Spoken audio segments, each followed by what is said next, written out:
I wanna show you how to add the 3D animation to the photo in Premiere Pro. Let's go!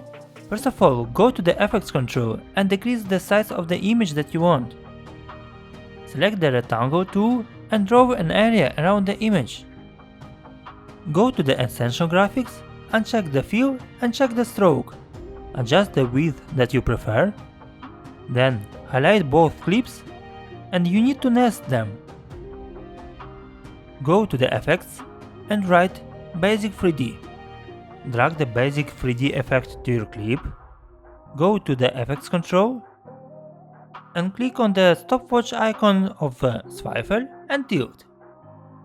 Let's play with the values to get the angle to image. Move your timeline to the end of the photo and let's play again with the values. Perfect! Everything is ready. Let's see the result. Let's grow together. Put your like and subscribe.